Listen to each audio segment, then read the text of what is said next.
Здравейте, аз съм Димитър и днес ще ви разкажа самолет ден.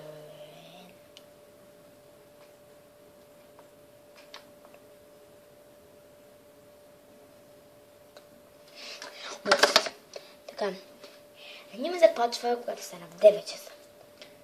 Измивам си очите, измивам си зъбите, отивам до туалетна, това е личната хигиена и така закусвам.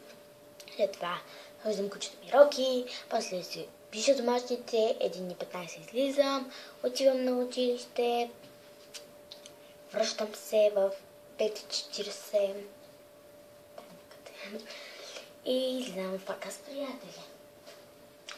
Така, след това се връщам 7:30, 8, там някъде. И вечерям със семействата.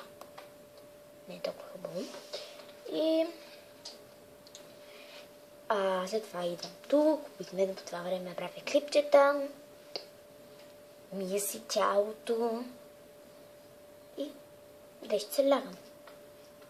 И така деня се превърта отново и отново и отново и отново. Така, това беше от мен за днес. Абонирайте се за канала ми. Ако ви хареса, давайте thumbs up. И ще се видим утре вечер. Чао!